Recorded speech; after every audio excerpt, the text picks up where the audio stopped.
Di tengah mewabahnya virus corona atau COVID-19, nama Siti Fadilah Supari belakangan ini menjadi perbincangan hangat di masyarakat.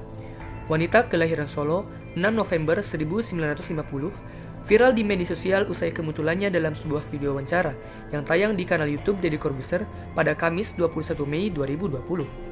Dalam kesempatan itu, Siti Fadilah yang merupakan mantan Menteri Kesehatan RI periode 2004-2009 menceritakan tuduhan kasus korupsi yang menimpanya dan pengalamannya menangani virus flu burung pada tahun 2005. Siapakah sosok Siti Fadilah Supari sebenarnya? Berikut akan disajikan fakta-fakta terkait Siti Fadilah Supari yang telah dirangkum dari berbagai sumber. Siti Fadilah Supari adalah akademisi sekaligus spesialis jantung dan kardiologi. Ia merupakan dokter ahli jantung di Rumah Sakit Harapan Kita lebih dari 25 tahun.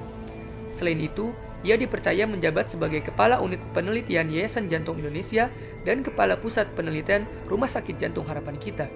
Siti Fadilah juga merupakan staf pengajar kardiologi di Universitas Indonesia.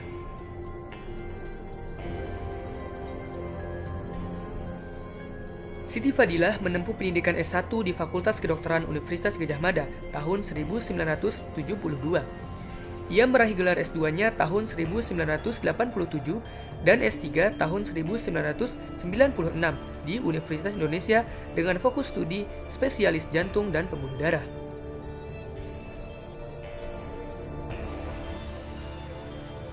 Siti Fadilah ditunjuk menjadi Menteri Kesehatan pada 21 Oktober 2004.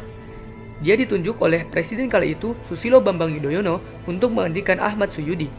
Setelah tidak menjadi Menkes, Siti ditunjuk menjadi anggota Dewan Pertimbangan Presiden pada masa pemerintahan SBY. Sepak terjang wanita spesialis jantung ini mencuat saat ia berkonfrontasi dengan Organisasi Kesehatan Internasional atau WHO. Keresahan yang muncul dikarenakan tak ada keterbukaan dan kejelasan soal pandemi virus flu burung yang menyerang Asia Tenggara. Terutama, ia menyorot bagaimana prosedur pengiriman sampel virus dari Indonesia yang tak bisa dipertanggungjawabkan. Sikap WHO yang terlalu cepat menyimpulkan bahwa penyebab virus flu burung tak lagi sekedar hewan unggas, namun telah berubah menjadi human-to-human transmission ditolaknya mentah-mentah. Karena menurut Fadilah, terlalu dini dan sembrono untuk mengasumsikan hal tersebut. Musuh saya besar jadi saya kalah. Saya bukan salah, tapi saya kalah. Jangan ngomong dulu kalau ini human-to-human. Saya akan buktikan. Dan saya membuktikan virus saya tidak menular. Hasilnya menang kita. Iya. Tapi ibunya di penjara.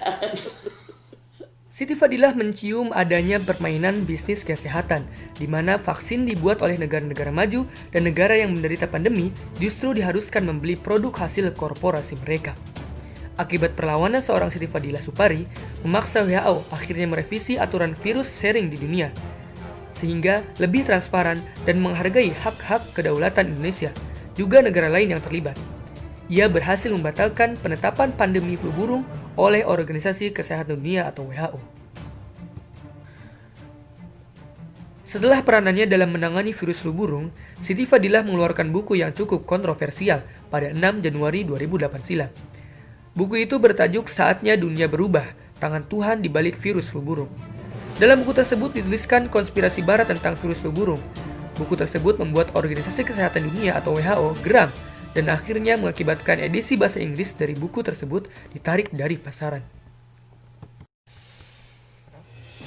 Belakangan di tengah virus corona menerpa, ia menyarankan agar pemerintah dan publik jangan mau untuk mengikuti anjuran seorang Bill Gates, filantropis yang mengalihkan sebagian besar kekayaannya sebagai pendonor terbesar bagi WHO lewat yayasan The Bill and Melinda Gates Foundation. Yayasan yang telah berdiri sejak tahun 2000 itu telah sepakat menyumbang sebesar $300 juta demi pencegahan pandemi COVID-19 secara global lewat WHO sebagai eksekutor di lapangan. Siti Fadilah mengungkapkan keanehan pada Bill Gates yang telah mempersiapkan vaksin. Fadilah yang mengikuti Bill Gates di Forum Ekonomi Internasional awal tahun 2020 mengungkapkan bahwa Bill Gates menggebu-gebu dalam memprediksi akan adanya pandemi. Anehnya, dia juga mempersiapkan vaksin. Menurut Fadilah, kenapa jika ada pandemi selalu ada vaksin? Kenapa pandeminya saja yang tidak diselesaikan? Hal ini pun mengundang persepsi masyarakat tentang adanya konspirasi dalam pandemi virus COVID-19. Alih-alih menjadi pahlawan karena jasanya menangani virus flu burung, Siti Fadilah justru terjerat kasus tindak pidana korupsi. Pada 31 Mei 2017, Jaksa Penuntut Umum membacakan surat tuntutan atas nama Siti Fadilah. JPU menilai Fadilah terbukti melakukan 2 delik korupsi. Pertama, ia terbukti korupsi dalam pengadaan alat kesehatan flu burung dengan kerugian negara sebesar 6 miliar rupiah.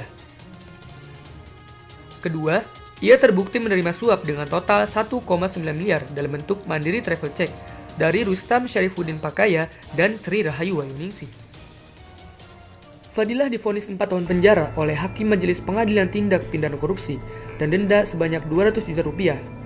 Selain itu, ia harus membayar uang pengganti sebanyak 1,9 miliar rupiah. Namun dalam sebuah video podcast bersama Deddy Corbuzier, Siti Fadilah mengungkapkan bahwa dirinya tidak menerima sepeser pun uang korupsi yang dituduhkan. Fadilah menuturkan dia tidak melakukan korupsi seperti yang divonis oleh majelis hakim maupun yang didakwakan atau dituntut sebelumnya.